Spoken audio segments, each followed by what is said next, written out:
Had your doubts, not unlike a lot of us. But I told those guys afterwards, this is the first time in 10 months that I've seen that out of our guys, and probably what makes me happiest.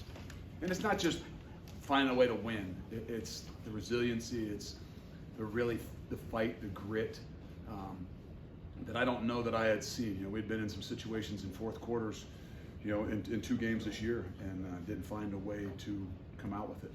And we just continue the routines of how we do things, and talk about consistency, and talking about finding ways to take care of your brothers, and never letting up. And I'll be honest, that right there was a telltale to me. And it was not a great situation down 21-10 or 21-7, to be honest, with a young quarterback. But there's a lot of guys that really stepped up, and the offensive line, I think in particular, did an unbelievable job. But Braylon Allen did an unbelievable job in having to foot a load, and even that 3rd and 10 run down there to keep us rolling. Well, I don't know what else I can say about Braden Locke. The guy's got incredible poise, for a young guy that went out there today, put in a really, really tough situation, and he performed really well. Questions for Coach? Jeff, go ahead. On Monday, you were asked a question, and you said you've got to stop and learn about the destination and enjoy the journey to get us there. Do you think this is an example of that, when you're down 21-7 like that, and it looks like? Yeah, it is. I mean, it is, and that's where, it's hard sometimes, because all the noise, we all hear it, and we all heard it from the get-go, and it all felt good to start with. But I don't know that it was a reality, and it never is, right, before you start the games. But I think we can get lost in some of those situations, and I can as well. I mean, believe me, it doesn't make it any easier for any of us. But continue to harp on those things about, look, it's a journey. It's not the destination. These are the things that you'll remember more than anything, whatever it ends up being, right? That time in the locker room. Those are the things that college football is so special, and what makes the bonds, so special from this game. Jim. Luke, I don't know how much time you spent with Braden during the week, or even today, if you made a point to look in his eyes or see. I'm just curious what you saw from him this week and what you saw from him. Well, I didn't spend a ton of time. I mean, I spend probably a similar amount of time with the quarterbacks in their meetings and things like that. I don't put a whole lot in, just other than how we handle situations, the attitude we have, the ability for us to be leaders.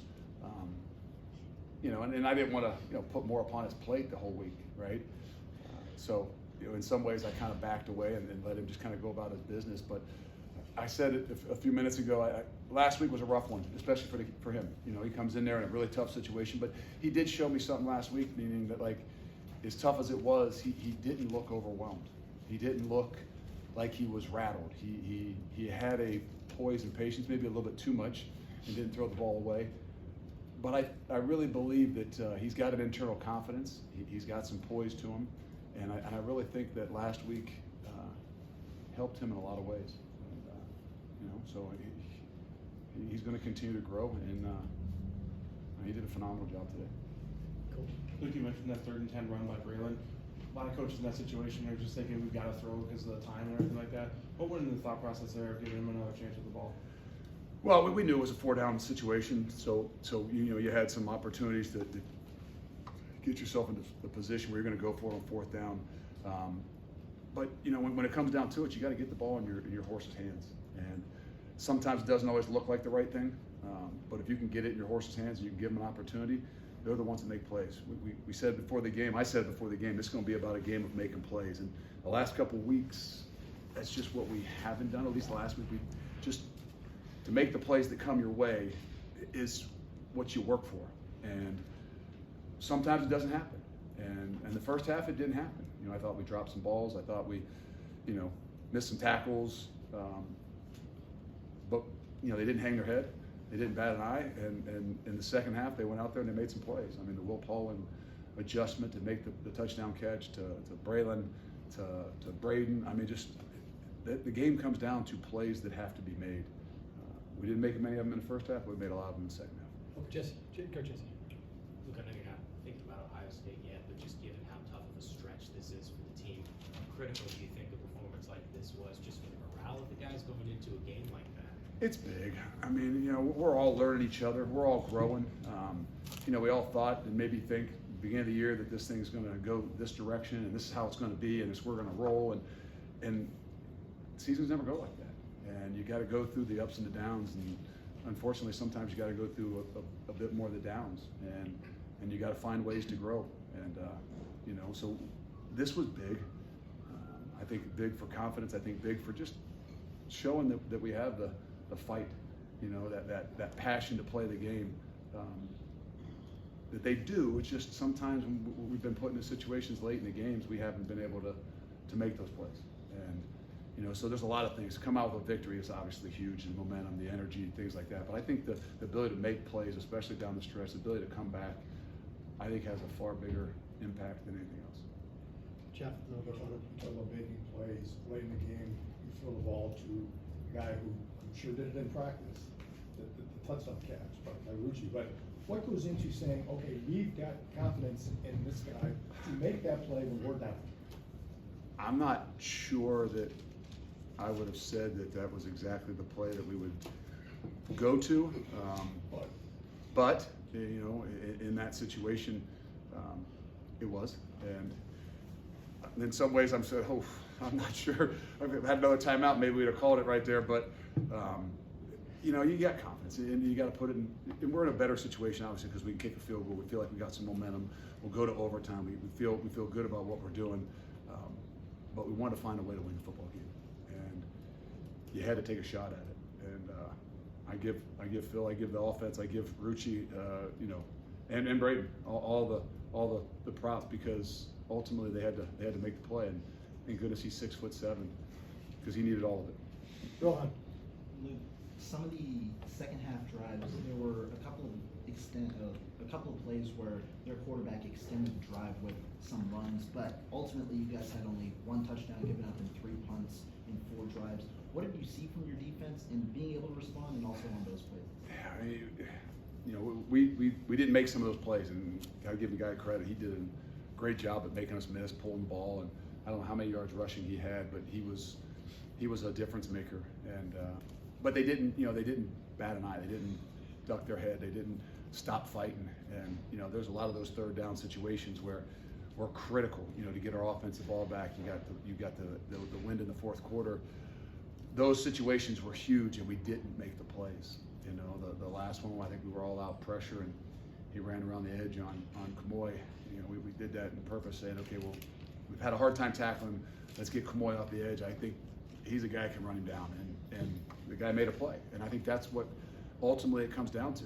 And you know, but we found a way, right? They flipped the field and made it harder on our offense.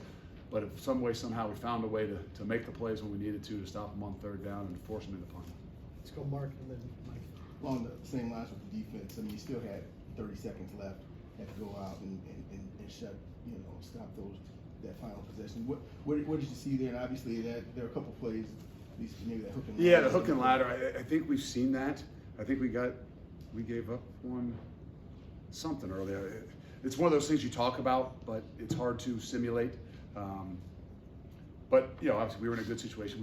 We were playing it soft, you know, knowing that we had to keep the ball in front of us. We had to try to tackle them inbounds. They didn't have any timeouts left. You know, we even threw a young guy in there we had a hard time spying the quarterback. We had a hard time bringing the quarterback down. We throw a true freshman in there for the last 4 plays. I'm not sure he knew exactly what he was doing.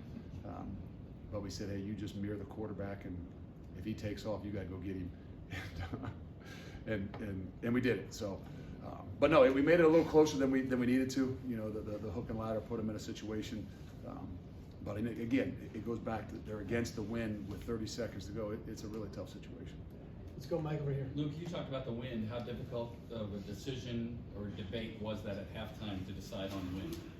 Yeah, I don't know if I call it a debate. It was a little bit. I think I told you that we had a game like this last year at SMU that was a really windy day, and we did not have the wind. We chose not to take the wind in the fourth quarter, and it almost came back to beat us. You know, they drove down. We had to stop a 2-point conversion with 30 seconds to go in the game, and that's all that was in my head at halftime about, okay, now we're going to put this on the defense. We're going to kick this ball into the wind. we're gonna have to step up. We're gonna have to keep this thing close because we're gonna play for the fourth quarter. And in some ways, I don't know that we've done a great job of that this year, but we did today. And so having that land in the fourth quarter and them not for the last 27 seconds was a big deal. Colton. Luke, you mentioned, or Braylon's mentioned in the past, like his goal this year was to finish games stronger, be that guy in the fourth quarter. He's done that the last few games for you. Have you coached a running back that's got that ability to finish as strong as he's doing lately? He has proven some things to me the last 2 weeks in particular. I thought last week that, as well as it wasn't, there weren't a lot of great things to talk about. His physicality, his ability, especially in that second half, to run a little bit angry. I really noticed. And again, it gets overlooked sometimes because you don't win a football game. But I thought that he came into this game obviously knowing that we had to, shoulder some load. Not that we didn't have confidence in the freshman, in Braden, but knowing that, hey, there's going to be a situation where we gotta step up. We're going to have to ride you. And he played 62 snaps last week. I don't know how many carries he exactly had. I would bet you that he may have played at least 60 some snaps today. I don't know how many carries he ended up with, but ultimately when it comes down to the stretch, you got to be at your best. And we have our put in his hands, and I thought that was as big a play as any of them. 29 for 145. Any more? 29 for 145. Thanks, Coach. Thank you.